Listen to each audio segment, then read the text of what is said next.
Hey everyone, I'm Jaden, And I'm Noah. and we are the Super Gamer Bros, and this is the Super Gamer Bros podcast. We're just a couple of brothers who love playing games and love talking about games, so that's what we do.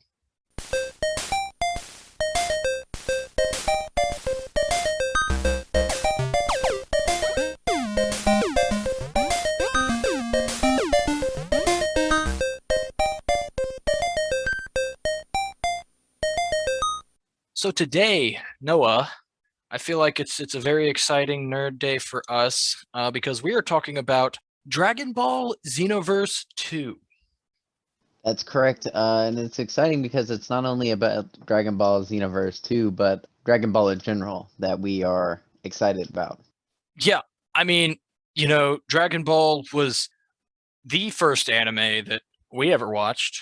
Yeah, we were 4 or 5 years old when we first started watching that. We had a cousin that was into it, and he would always go over kind of all the finer plot details of stuff for us. And yeah, we got into it. We would go to the library and rent VHS tapes with that had like collections of 3 or 4 episodes. That's how we watched it for a long time. And the video games. That was like the only reason we knew the story of Dragon Ball Z pretty much was because the video games. That's 100% correct. We didn't get to watch a lot of episodes. The library had, very few and far in between of the seasons. Not a complete collection whatsoever. Yeah, and it was also like all of them were from the Boo saga. So that was all we got was like basically specifically I can remember the episode where Goku turned Super Saiyan 3 for the first time in his fight with Majin Buu, and then the entire kind of Super Buu arc up until the point where he absorbed Vegito. Those were the episodes we had watched, and then that was it in terms of the actual show. Right. And so mostly for Dragon Ball lore, we had like Jaden said, the video games. And that initially started with the Budokai series, which any fan of Dragon Ball will know about the Budokai series. And basically what every Dragon Ball game in history before Xenoverse 1 did was retell the story of Dragon Ball Z. So you basically just play through the story in the video game, and that's why we learned it over and over and over again. That's very true. Like, because we were showing a Dragon Ball that any Dragon Ball Z game that came out, we would buy, we would play, or rent and play without question. We played the Budokai series, and then there was Budokai Tenkaichi on the PlayStation 3. There actually weren't a lot of options because there was just like the Raging Blast series, a Game Boy, pretty much just any Dragon Ball Z game we could get, and it was all just telling the story. Dragon Ball Z, because what else is a video game based on a already existing property going to do? That's true, but that changed with the release of the original Dragon Ball Xenoverse. This was the biggest Dragon Ball game in a really long time. It was unique and it stood out because of its story, which is Trunks and a time patroller are fixing errors in the time continuum of the Dragon Ball universe. And something like this had never been done in the Dragon Ball games before. They haven't really taken leaps with the story. I mean, like once or twice they've like created characters, but they were never that popular. Yeah, like the only one I can remember that did that before Xenoverse was Ultimate Tenkaichi had a created character thing and like a little story specific to that created character, but that wasn't good. If I remember correctly, that game was basically like the Dragon Ball Z game made for the Kinect, but then like unmade for the Kinect, so you could play it with a controller. It was not great. No, it was not. But let's go back to Xenoverse 1. So you can't talk about Xenoverse 2 without talking about Xenoverse 1, right? So why was Xenoverse so successful, do you think? I think it's a few factors. I think for one, the fact that it was doing something different with the story while still also going through the story. And two, I think the fact that you could create a character that was actually interacting with all these people, that was certainly a huge draw for me. You're actually in the Dragon Ball Z universe.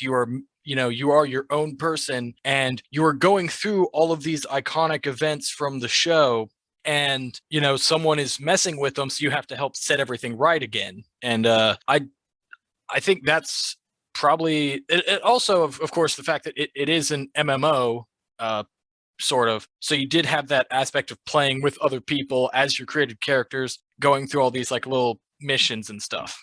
All right, that's well said. And so, yeah, a few years after the release of Dragon Ball Xenoverse 1, Dragon Ball Xenoverse 2 was announced, and we were extremely excited about this one as well. The first game it had, like you said, a lot of great things, and it just needed to be built upon, really, which is what the second game really did. Dragon Ball Xenoverse 2, I personally think is the better game. I think it is the Xenoverse formula perfected.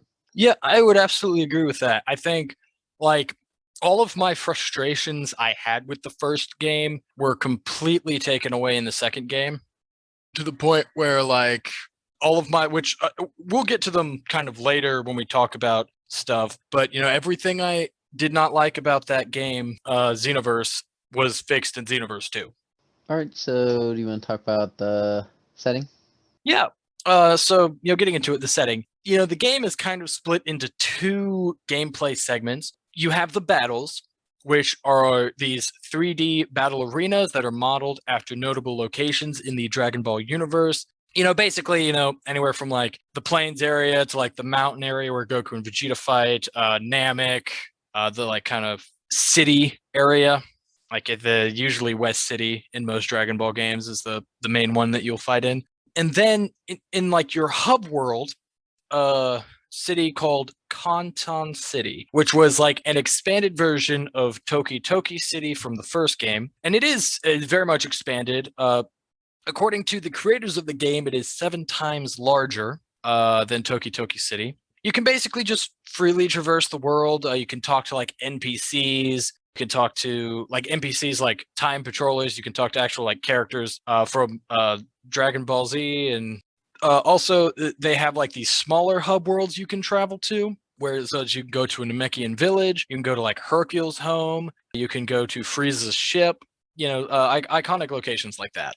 That's true, and I want to say that all these maps are designed really well. They definitely feel like you're in the Dragon Ball universe.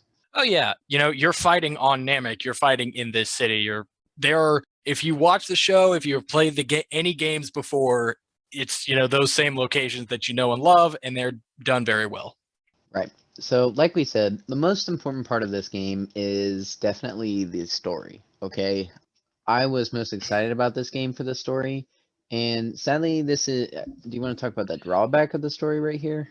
I will say a couple things. For starters, for anyone who might have noticed, we haven't talked about the characters. We have changed things up a bit, where we're just going to talk about the characters, short descriptions in the actual story description, just because I feel like that would probably just make more sense. For clarity of this game, and kind of the one drawback of the story of this game, at least I assume what you're talking about, is that the story of Xenoverse 1 and Xenoverse 2 is basically identical. Very small changes, but pretty much the exact same story. Is that what you're were thinking of with the drawback? That and the fact that you cannot play it in co-op. Just like the first game, it was also an issue. This was the only thing that I think should have been changed for the second, but was not for some reason. Yeah, that also is an issue as well. But yeah, so the stories are basically the same. And as part of that, which was something that to me was really cool.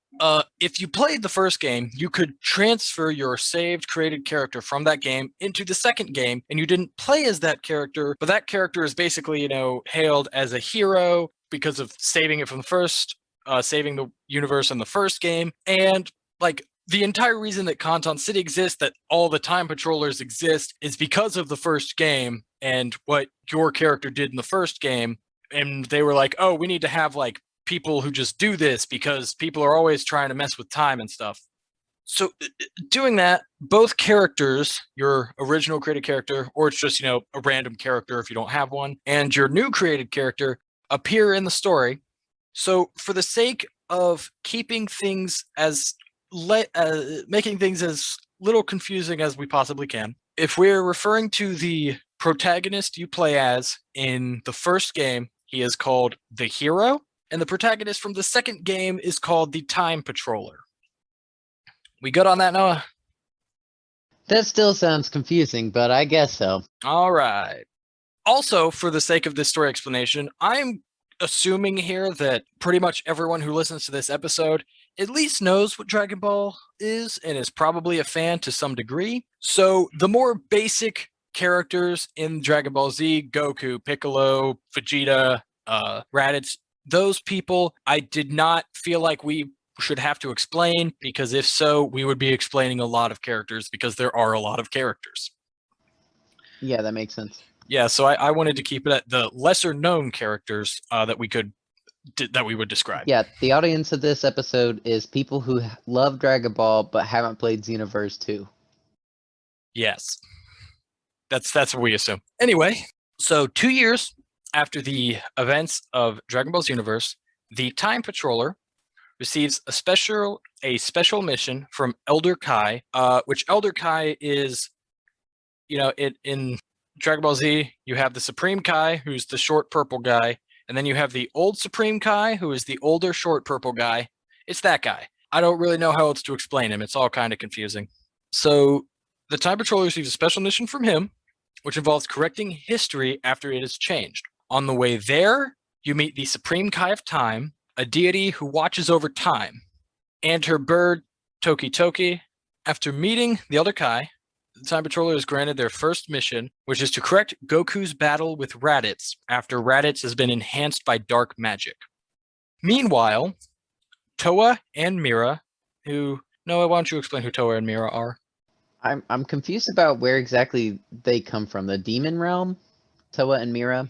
Yeah, I think Toa is like Dabura's sister or something like that. Right, okay. So Toa and Mira are two characters from the demon realm, and I believe Toa is in charge. Mira is kind of like muscle, Well, unless I have that backwards. No, you have the Toa is a she, and she is like a sorceress from the demon world. Mira is actually like an android kind of that she created, and is also her husband. I did not get the android part, but I did know about the husband. Well, like I said, I don't know if he's an android, but like she created him. He wasn't just like born. It's really kind of weird.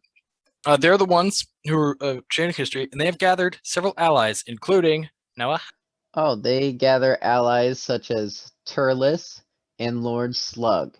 Turles and Lord Slug are two characters from the Dragon Ball movies. Turles is a weak Saiyan who looks exactly like Goku, and then Lord Slug, I think he's Namekian, and he was evil, and they're both the evil main characters of their movies.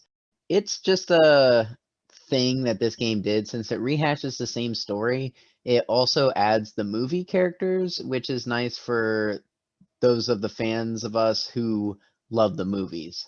And I mean, Turles and Lord Slug, they're old characters. Turles was the third Dragon Ball Z movie, and Lord Slug was the fourth. So super, super old characters there. That's true. They were both before Goku was Super Saiyan. Yeah, that is true. And then there's also a mysterious masked Saiyan who is later revealed to be Bardock, who is Goku's father, that in the regular timeline was killed by Frieza, along with the destruction of planet Vegeta when Goku was a baby.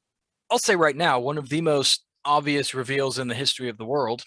Yeah, I mean, it's second to the Arkham Knight is Jason Todd. Yeah, like literally he's wearing the exact same armor, but like with his little shoulder piece he's got, and then he's got the mask, but then he's still got the hair, like the Bardock Goku hair, it's just weird. That's true. I mean, they covered up like the only part of Bardock. I don't know what it looks like without the rest, but everything else is Bardock without a doubt. Yeah, pretty much. They've gathered those allies from different parts of the timeline. So, during the Attack of the Saiyans saga, Turles attempts to intercept Goku to prevent him from assisting the Z Fighters against Nappa and Vegeta, only to be stopped by the interference of the Time Patroller, who assists Goku in defeating Turles. And during that battle, Trunks and his partner, who is the hero, try to capture Turles, but he escapes before he escapes. That's it. The Time Patroller then helps the Z Fighters defeat Great Ape Vegeta and the newly time mess up Great Ape Nappa. That's super cool, right? That was new to this game? I feel like they Or did did they do that in the first one? I honestly feel like they did that in the first one. Ah, Like I know at least in the first one, because the way like these games work is they show you the how the timeline has been messed up in like a cutscene, and then you go back. And I think in the first one you see Great Ape Nappa and Great Ape Vegeta, but you might not fight them. You defeat them, correcting history. Then you go back to the Time Nest. They're introduced to Trunks and the hero. And it is also announced that Toki Toki, the bird, is laying an egg, which gives birth to another universe. Like when he lays egg, it's another universe, which is really weird with convoluted how Super Dragon works. Ball mythology weird shit. Yeah, but I don't know. That's what it is. And then Noah, you go ahead and describe the Namek Saga. With pleasure, during the Namek Saga, the Time Patroller helps Gohan and Krillin escape from Dodoria and Zarbon. After the battle, Lord Slug appears and fights the Time Patroller. So the Time Patroller defeats Lord Slug and returns to the Time Nest, only to find out that Captain Ginyu had switched bodies with Vegeta instead of Goku. So in the normal timeline, it's Goku, but in this one, it's Vegeta. Is that new to this game? I felt like that might have been. Yeah, I think the whole Ginyu thing might have been skipped over for the most part in the first one. Man, I really hope the people listening to this have seen Dragon Ball, because this is gonna be real fucking confusing. That's true. That's true. I mean, the story, we're never going to be able to explain the story if you don't know anything about Dragon Ball. It would take us hours. So, Ginyu is now in Vegeta's body. So, yeah, the Time Patroller and Trunks fight Ginyu in Vegeta's body, but at some point, Ginyu switches bodies with Trunks, and then they fight in Trunks' body. And after that, Ginyu then switches bodies with Goku. He then tries to switch bodies with the Time Patroller, and Goku throws the frog in front of the Time Patroller, and the timeline is restored back to its natural order.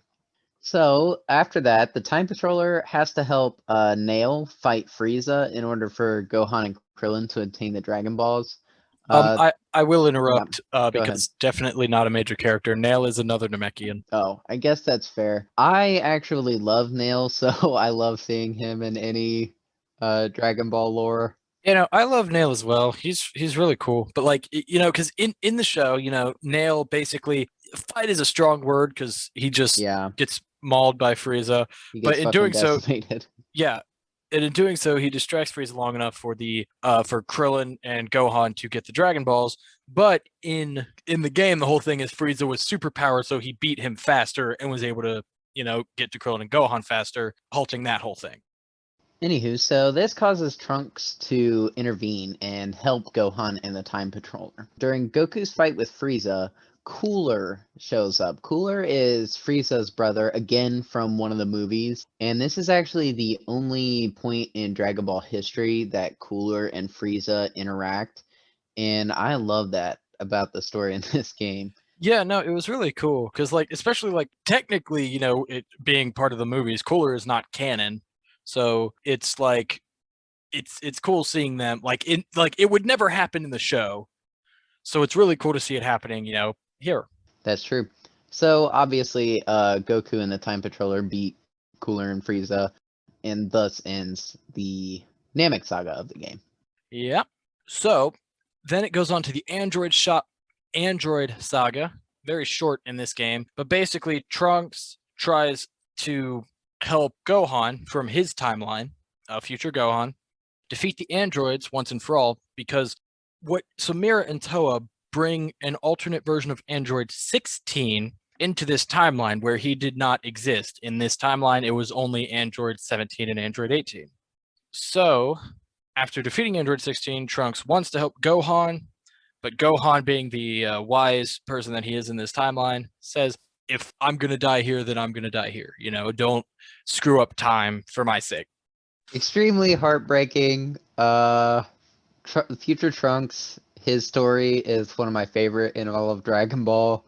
And Future Gohan, he's a legendary character in his own right. He in a lot of games he gets his own character slot, and it's just adult Gohan with one arm, but it's the Future Gohan. He was a badass and he was the only defender of the earth.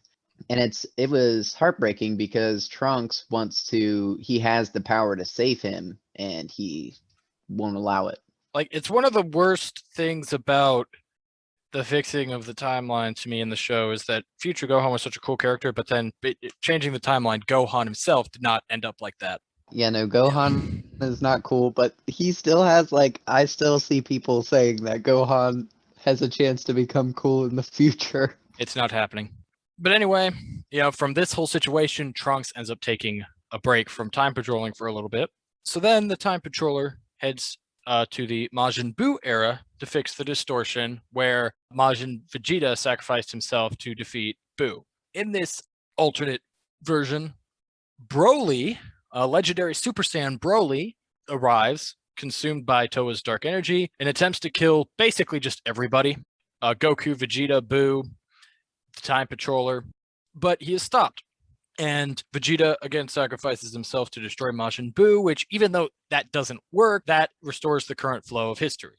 Then the Time Patroller goes to the timeline where Goku and Vegeta defeat Kid Buu and learns that the masked Saiyan is there collecting energy from the fighters. The Time Patroller chases after him, and they end up teleporting to the Dragon Ball Super era where Beerus and Goku are fighting.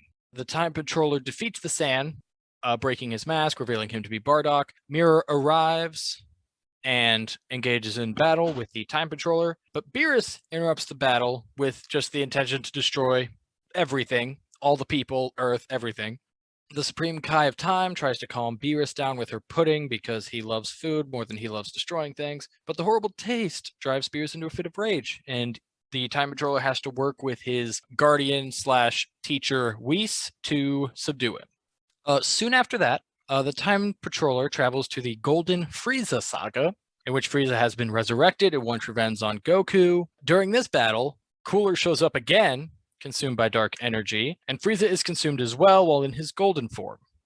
Toa hacks into the Time Nest and manages to trick Beerus and Whis into leaving the battle, which allows Frieza to destroy the planet, but Whis is able to temporarily rewind time and does so, allowing the Time Patroller and Goku and Vegeta to kill Cooler and Frieza again. Why did they not give Cooler a golden form? I feel like that's just, well, Cooler already has his ultimate final form. I feel like it'd be weird to give him golden on top of that. I thought it was going to be awesome, and I honestly thought it was a missed opportunity. No, I think his final form looks cool. All right. So later, Beerus and Whis train the Time Patroller, preparing him for the final battle with Toa and Mira. Trunks and the Time Patroller go to an unidentified timeline and battle the mind-controlled Bardock. Mira arrives and battles the two. At this time, Bardock is knocked back to his senses, and he drags Mira into a time rift. They both appear to disappear into nothingness. Then Toa arrives and reveals that she has taken control of the hero. The Time Patroller and Trunks battle Toa and the hero and retrieve the mask that the hero was wearing. The hero then vanishes from existence, leaving Trunks and the Time Patroller with no memory of him. The scrolls then pick up another distortion in time, causing Trunks to remember the hero, and he realizes that Toa went back in time to prevent Trunks from summoning him. The Time Patroller fixes this distortion, and the hero is revived. Toa then arrives at the Time Nest and steals Toki-Toki's egg. So Mira returns and easily disposes of Trunks and the hero. The Time Patroller confronts Mira, who has become more powerful, finally gaining a fighting spirit because of his battle with Bardock. Toa realizes that Mira's power core is overheating and would destroy the entire universe should it explode. Yeah, power core. He is an android. I guess that makes sense. Okay, you're right. He is an android. Ugh. So, she then helps the Time Patroller defeat Mira. When Toa suggests fixing Mira's power core, he turns on her and absorbs her and the egg, gaining incredible power. This makes him transform into a monstrous, kind of like beastly form. And then Goku arrives and he's Super Saiyan Blue, and he helps the Time Patroller finally destroy Mira. With this being done, the universe is saved. The Dragon Balls are used to summon a feast for all of Kantan City. What a waste of the Dragon Balls. And the game ends with Goku suggesting that the Time Patroller and the hero fight to see which one is stronger. Yeah, this is a good story. Yeah, I mean, I enjoy it. It's a classic Dragon Ball story with some twists here and there. It's good. Yep, it's like I said, it's very similar to the first game, but it's like it kind of has to be just because the premise of the game. Like, there's not really not really much you could do to change it. There's just like add to it, which they did. They added the other villains. They added kind of other timeline stuff that happens. So, let's talk about the gameplay. First things first, the RPG aspects.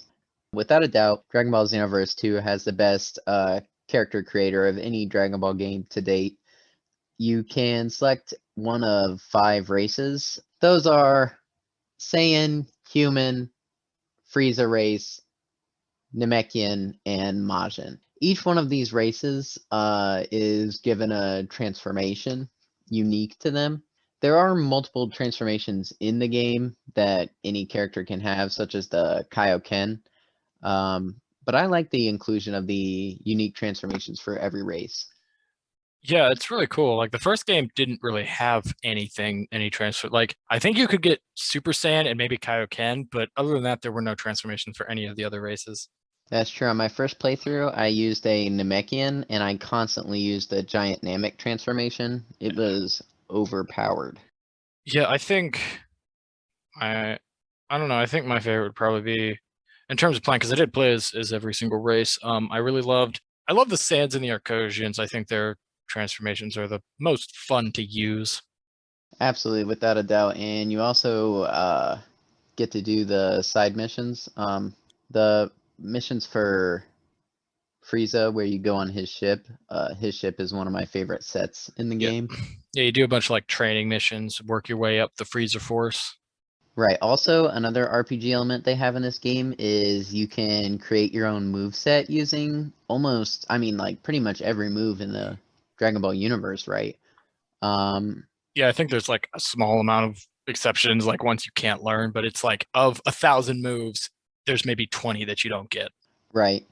And so you equip 4 regular super moves and 2 ultimate moves, I think, and 1 transformation.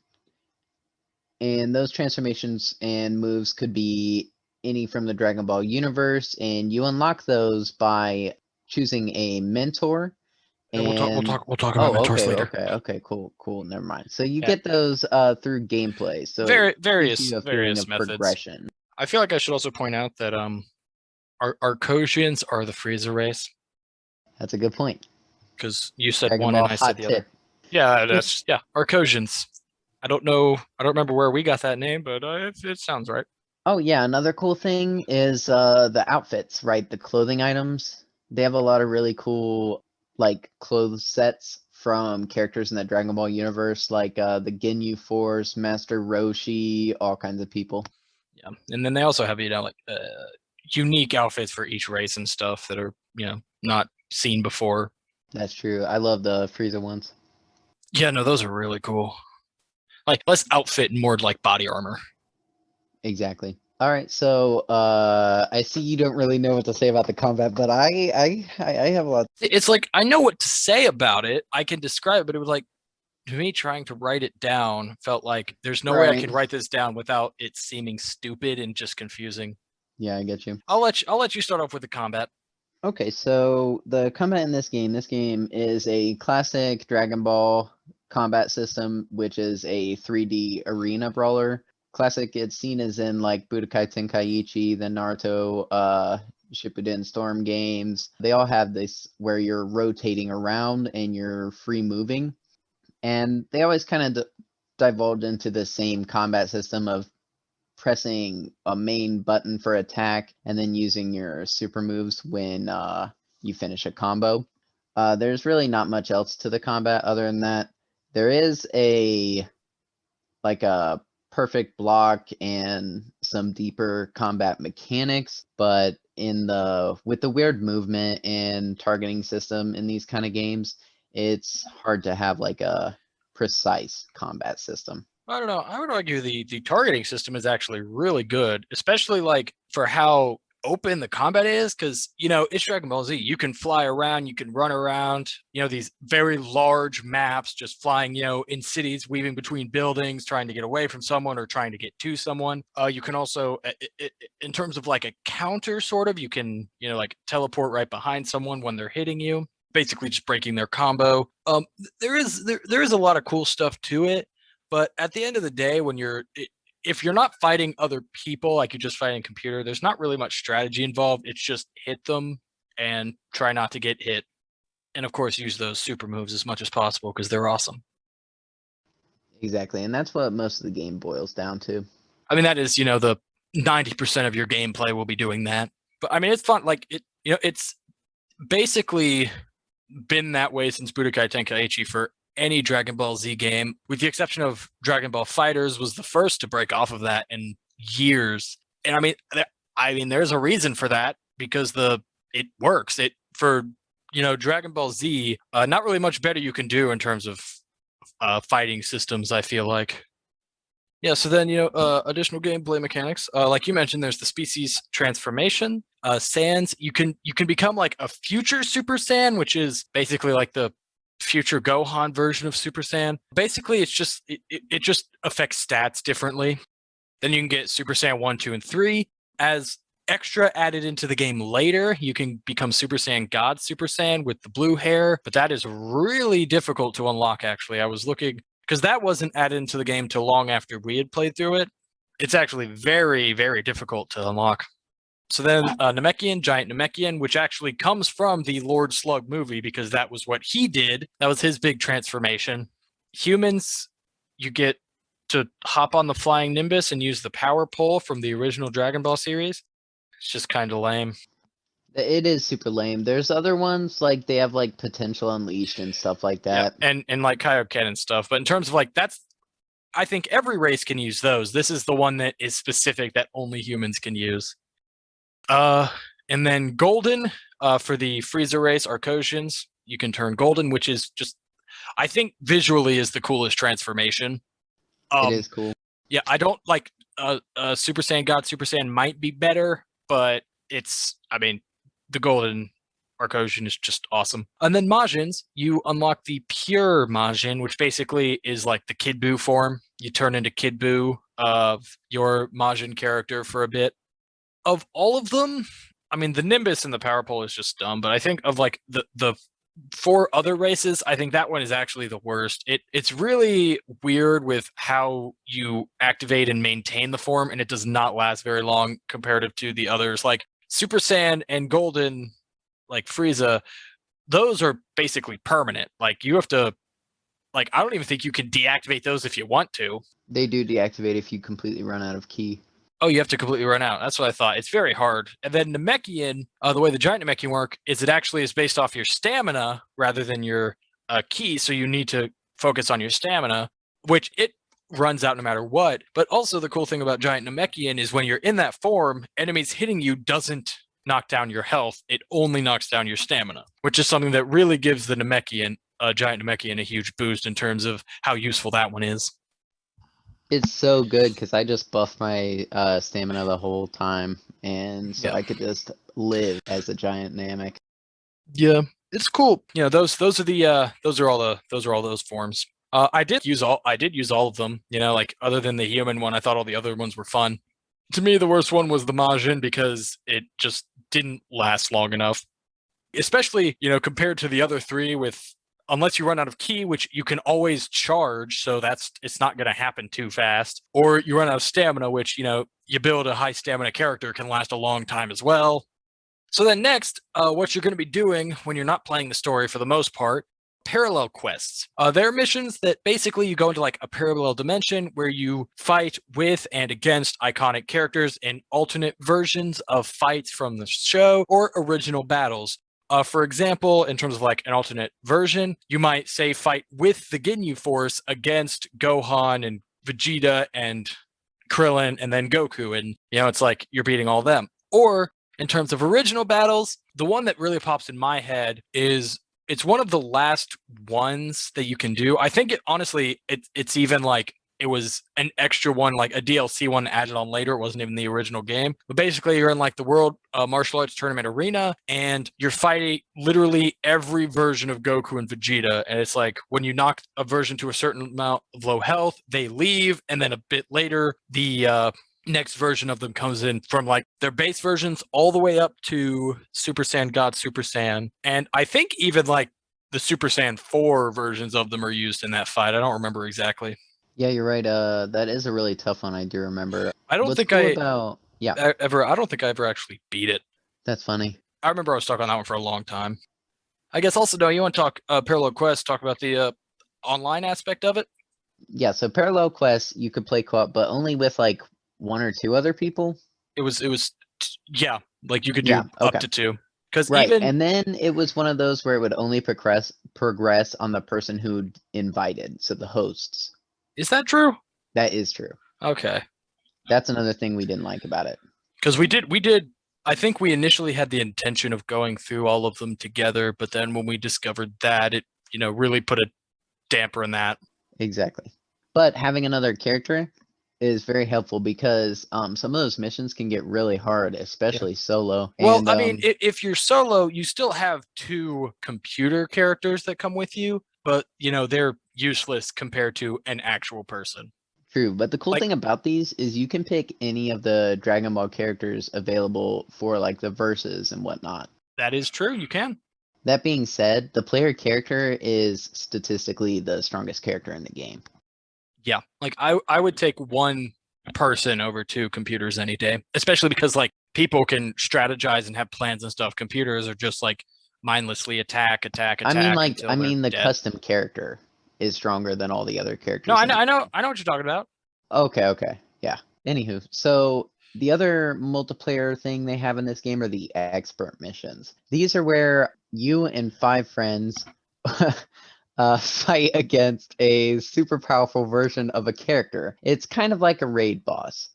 They are usually timed. You have that here.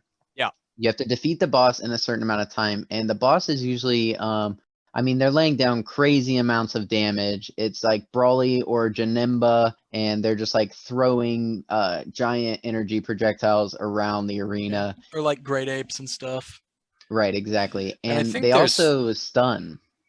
They have a lot of hit stun. That's something I don't like about these games when you spend a lot of time just watching your character fall to the ground. Yeah, that can happen a lot in these fights. And especially like as these get harder, absolutely you need other people. You can't do it. You can't do it by yourself. It's a 50-50 with other people. Yeah. No, I know. In online co-op games like this, I don't like playing with people I don't know. But it was like for this, like I kind of had to because I can't like if you don't have actual people, it uses, CPUs, but I couldn't do it with CPUs like the harder ones.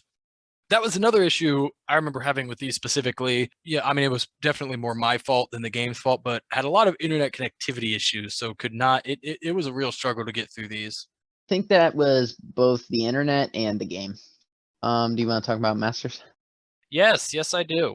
So basically, masters are teachers. They train you in their specific techniques. You can build up friendship by doing parallel quests with them as like a CPU with you, and it's something that carried over from the first game, but was much improved upon in the first game because in the first game, you basically had a master and you would like have to do mission after mission, building up their like approval to unlock the next like level with them where you fight them and get a new technique. In the first game, that took a long time. Like I don't know any way to make it faster. It was just something that took a long time. Like in the entire time beating the first game, I think I maybe was able to get through like 4 by the time I had done like everything at least once, of like 12. So it's just ridiculous how crazy it was in the first game. And the second game really improved that because it's way easier to build up, especially if you have them fighting with you like 3-4 missions at most to get to the next level, depending on like your grade in the mission. And then you would get the mission with them, you get their techniques, and at their last technique would be like their ultimate attack. In the base game, there were 25 masters, and it's way easier than the first game because I did all 25 of these in no time. I did not do all 25. I just did my favorites.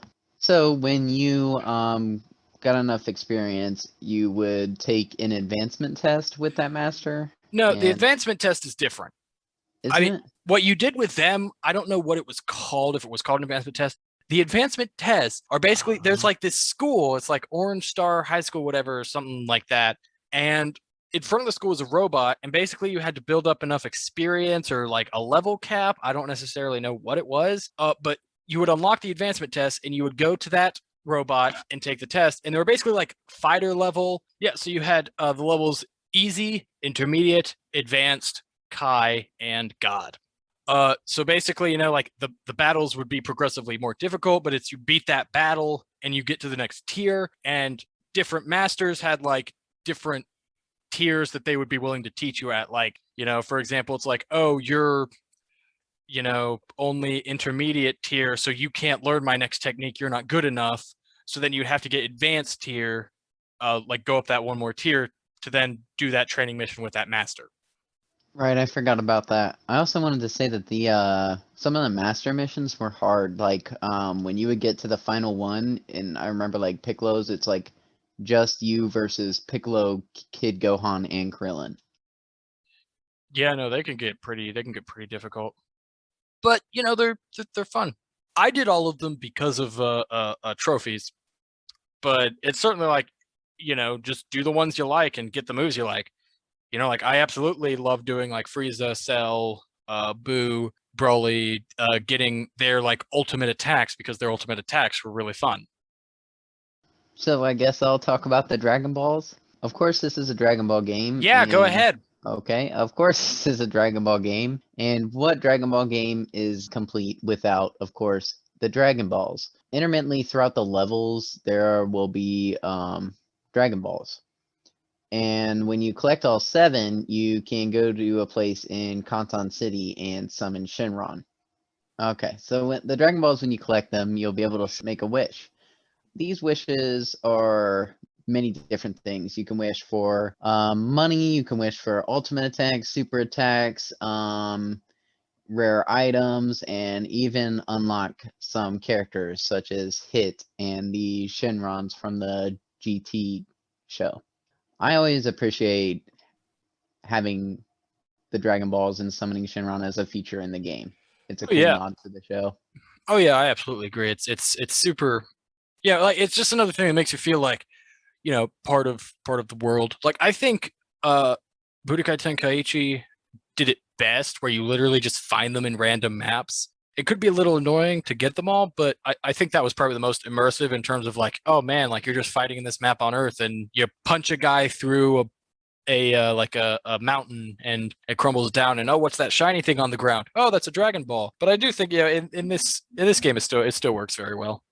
I prefer in Budokai 3, the original Budokai 3, where you would fly around and use the dragon radar, so they would be around the world, but you'd be able to find them. I completely forgot about that. That is absolutely 100% true. I agree with that because that was also really fun to do. But it was also like you could only find a certain number at certain points in the story. Exactly. It was like time based. Anyway, moving on. Immersion. You're in Dragon Ball, dude. That's true. Like, this game... I will never get over just how exciting that was first time, and really both games for me of actually being there with the Dragon Ball characters and they talk to you and stuff. Even like, I'm such a nerd that I made my own headcanon with the two created characters from the two games. Damn, that's cool. I never did that. Yeah, because in the first, because I did San first time for both games, and I was like, so that was the hero I transferred over, and I was like, oh, this guy in the second game is that guy's younger brother, and he's like, trying to prove himself. Okay, I get you. Yeah, I loved it. It was awesome. That's cool. Yeah, it was yeah, it was fun. It was just really cool. Actually going around talking to all the characters and stuff and them actually, yeah, you're in Dragon Ball, man. It's like it was a dream come true. It is. It's great. And one of the things that I think makes this more immersive is the training with the masters. Yeah. That's like a dragon, like training is a Dragon Ball staple, and so having that like grind in the game and have it actually amount to something in earning the super and ultimate attacks, it's just a stroke of brilliance. Yeah. And it's also just awesome in training how in character all of the masters are. Like you have, when you have like Krillin, Yamcha, Tien, Piccolo, like Krillin, Yamcha especially, they're like, oh man, like nice job at the end of every training mission. Piccolo is like, you did good. But then you have, like Frieza and Cell who are like, you didn't disappoint me, but you're still not great. Like just so in character with how they interact with you. It's just so awesome. Right, and then your master is always the one that has a voice line at the end of every mission. Yeah, yeah. Depending on your grade, they'll either encourage you or just absolutely belittle you. Yeah, I don't know. Did you have anything else you wanted to add to the immersion section? No, that's about it. All right. So notable trophies. I included this one because I'm sure you remember this. Tra la la la la la. Complete 10 of Krillin's training missions. Do you remember these? Were you like required to complete these? I think I gave up at some point, but I they were think awful. you had to. So there are two characters in the game that have like these special little training missions: Krillin and Yamcha. They're both taken from the original Dragon Ball. Yamcha's is not awful, because his is like a pattern that it's like Yamcha's is you're basically finding these rocks that have specific markings on them, and it's basically just going to like these same places in the map that they could always potentially spawn and getting however many you need. Pretty simple. It was basically just you're flying in the same pattern, finding these stones. Krillin's, the worst part in this game to me. You had to deliver some milk. Yeah, the milk delivery missions. So you talk to Krillin and he says, take this milk over to that person. And then your character is carrying the milk, but they're skipping. And as they skip, you have to press X at the moment they skip. And if you mess up, you drop the milk and you have to start over. And you have to deliver it to, I think like the most I had to do at once was like maybe 3 or 4 deliveries in one mission. And anytime you mess up, it's all the way back to the beginning. And you can't go, you can't fly, you can't do anything. You move at the speed of 5 miles a year, and you just have to slowly go. And you can't like bump into walls, bump into people, like anything. And you have to like find the path to this person where you maybe have to look for stairs. You don't know where these stairs are. You can fly. Why would you ever walk? Why would you ever use the stairs? And it was just ridiculous. And doing 10 of them was just the worst experience ever. But it's also like, because it's also in terms of training, they boost your like stuff with Krillin and stuff. So it's like they're useful in that regard. But man, it sucked. Also, I do have the platinum in this game. Noah, did you get the platinum? I don't know. I don't think so. I don't think you did. I don't. You didn't do all the race transformations, right? Because you had to do all of them. I can't remember. I really don't think so. It was overall enjoyable. It was just very time consuming. Right. Yeah, like it was I like think when I that's why got I it. didn't want to do it. Yeah, it was like when I got it, I was like, cool, I am done with this game for a long time. Now we'll go ahead and move on to our questions. Favorite moment. My favorite moments are when the history is changed. So fighting Great Ape Nappa and then Ginyu in Vegeta's body. Uh, I love those like what if scenarios. And in the first game, I thought they would go like down a path of a what if, like a future Trunks type of scenario. I get you.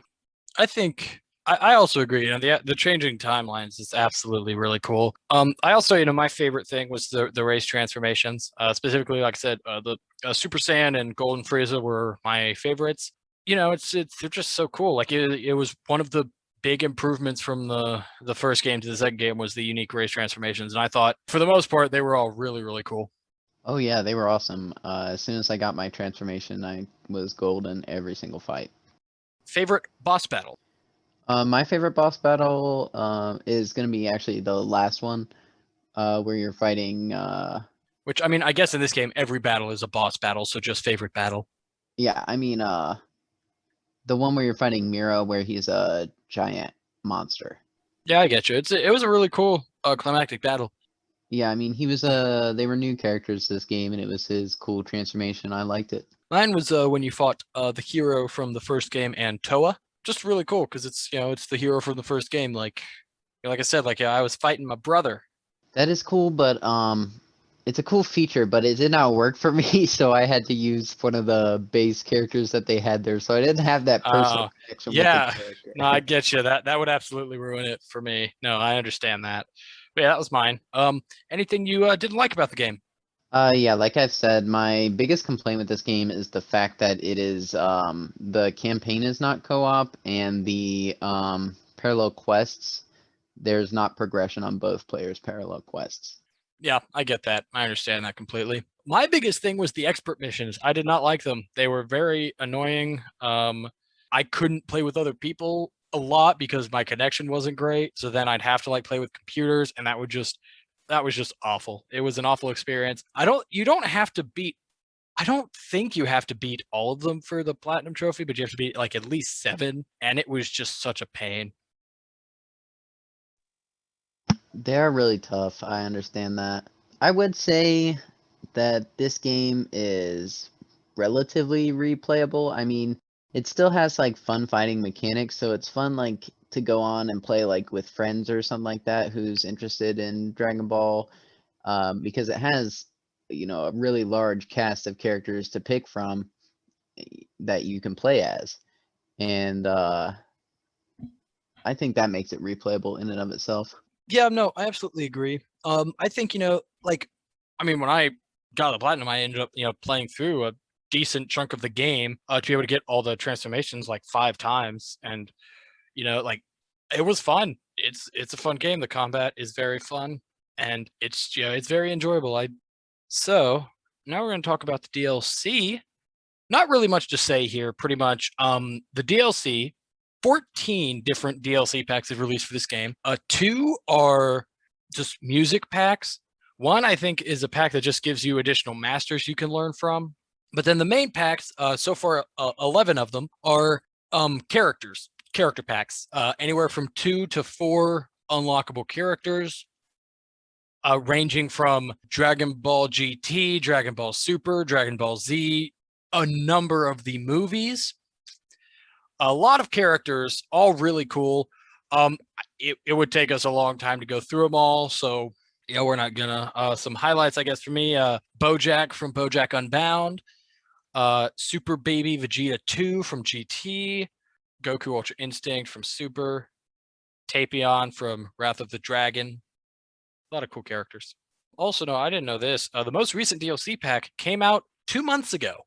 Yeah, no, I know that Not these even 2 months ago. DLC packs have been coming out ever since the game's launch. They have Yeah. not stopped supporting it. Yeah, I was surprised that they still were because the last one before this most recent one came out in December of 2019, and then nothing in 2020, and then in March of 2021, less than 2 months ago, they released another one, and there is another DLC pack, character pack, planned for fall. So it's very much still has support, and yeah, there are a bunch of new characters. So they're still adding characters because they're a very deep roster. That's true, and there's nothing I love more about a game than a deep roster. That's Yeah, I why agree. my favorite Dragon Ball game might always be Budokai Tenkaichi 3. Yeah, you can play as literally everybody. It's Dragon Ball's version of Mortal Kombat Armageddon. That's very true. All right, so that is Dragon Ball Xenoverse 2. It both the Xenoverse 1 and 2 are fantastic games, and we would recommend them to any Dragon Ball fan. Yeah, my favorite Dragon Ball games that I've ever played. I have other ones that I just love so much, like Dragon Ball Z sagas. Oh, that literally popped in my like head the second I said it. No, I agree. But that's something of Dragon Ball Z sagas. I'd never play that alone. You know, we always played that co-op. I would only ever play that co-op. This game I would absolutely play alone. But it's certainly like up there best Dragon Ball Z games I've ever played. I've actually played Dragon Ball Z Sagas solo, and I still think it was fun. I feel betrayed. So anyway, without further ado, let's move on to the indie bit, the bit where we talk about indie games. Yay! All right, some enthusiasm from the audience today. You do that every time I say it, so I felt like I should do Do it when you say I? it. Yeah, I literally don't know every that I time. do it every time. That's so Literally funny. every time I say the indie bit, the bit where we talk about indie games. Yay! And then I Yay! start talking about it. That's how it happens every Today time. we're talking about Ghostrunner. So Ghostrunner is a game that came out October of last year, and I pre-ordered it. It was kind of a drought for games, and it was $25. So I thought, why not? Yeah, why do you think why do you think there weren't any games coming out? Just like a dry year? I don't know, did everything just get Well, delayed or something? everything got delayed because of they took COVID as an excuse, and all the games that did come out were, not finished. So other publishers and whatnot are pushing all their games back. Like Gotham Knights got pushed back, Harry Potter got Yeah. pushed back. Yes. Those are signs that they are not close to finishing these games. Yeah, thanks for playing along with my joke. I'm sorry. No, it's fine. Just talk about the game. All right. So anyway, you play as God. The story is kind of confusing. A resurrected ninja, robot ninja, kind of like a cyborg, and you are fighting for the resistance in a world that has been taken over and lives in this oppressive under this oppressive power, and that's kind of like how the story is, right? Yeah, basically like you were a Ghostrunner, which was like a cybernetic police force working for this government. One of the high-level scientists betrayed the government, and you failed in trying to save the initial leader of the world, I guess. You were presumed dead because you should have died, but you had managed to survive, and like it's like, I think at least a year, maybe 2 years later, you finally wake up and you're trying to, fix what you broke. Right. I mean, I played the entire game, did not get any of the story. I mean, I just none of it latched onto me. The game is very fast paced. It's kind of like a mix between platforming parkour and I don't even know what type of combat that is because the game is done in like rooms as levels, and there's a group of enemies in a room, and you can go around the level however you want to, and you have to clear all the enemies, and if you get hit once, you restart. So the enemies range from people with guns to people who jump across the room and try to tackle you. How you deal with this is in the air, you can press a button to move and dash, and it slows down time. When you do that, you can dodge bullets and dodge enemy attacks and then get them when they miss. So that's basically how the combat plays out. You also get like special moves in these puzzles in like the cyber universe, and they kind of take a long time to recharge, so I almost never used them. Some of them also don't have great range, but they're offensive moves. There are some collectibles in this game. The skill point system, I don't like. It's kind of like Tetris, how it's set up, and I hate that. I want to use all the skills.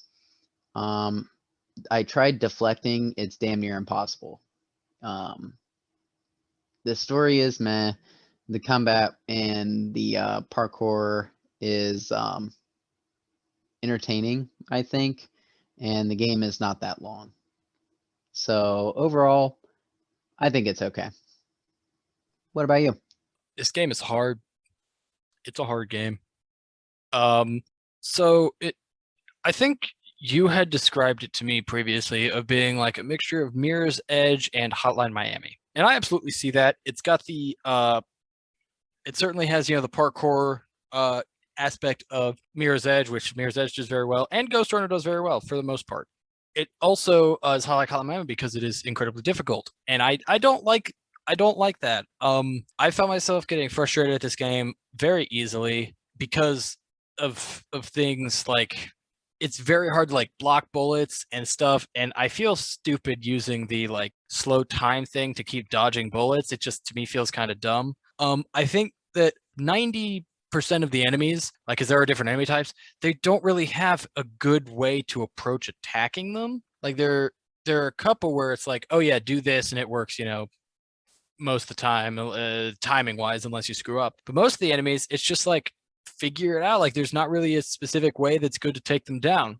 For example, there's one type of enemy where they have like this red shield that covers like in an arch in front of them. And so the only way to kill them is you have to get behind them and take them out from behind. But there's not really like a good way to do that. So it's like sometimes like when it gets down to just one enemy and it's that enemy, I'm literally just running in a circle because you run faster than they turn around this guy until I finally get like to his back where I can just cut him. It's like stuff like that that to me just feels very stupid. I do like how the enemies in a room it's basically like a puzzle where you just have to figure out the best route to take out these enemies. And when you figure it out, it's still hard because of, things like the way the enemies work, not being gamer friendly, but it it works. It's like I'm having fun with it. I have not beaten it yet. I'm actually on the last 2 levels. And it's like when I beat this game, I'm not like I don't regret playing it. It certainly has been enjoyable. Like I especially love like towards the end of the game when they actually get kind of like less enemies and more parkour puzzle type gameplay. I really enjoy that. Like I really enjoy the last few levels where there's more like there's a long, maybe like 5-minute section of just parkouring and having to, wall jump correctly onto like these slides, onto, a grapple point, stuff like that. I really enjoy those sections.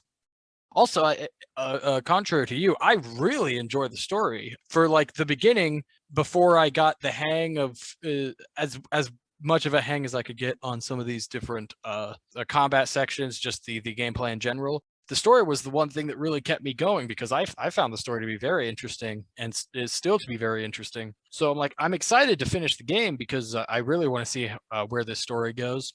But yeah, there's some things about it I just don't like.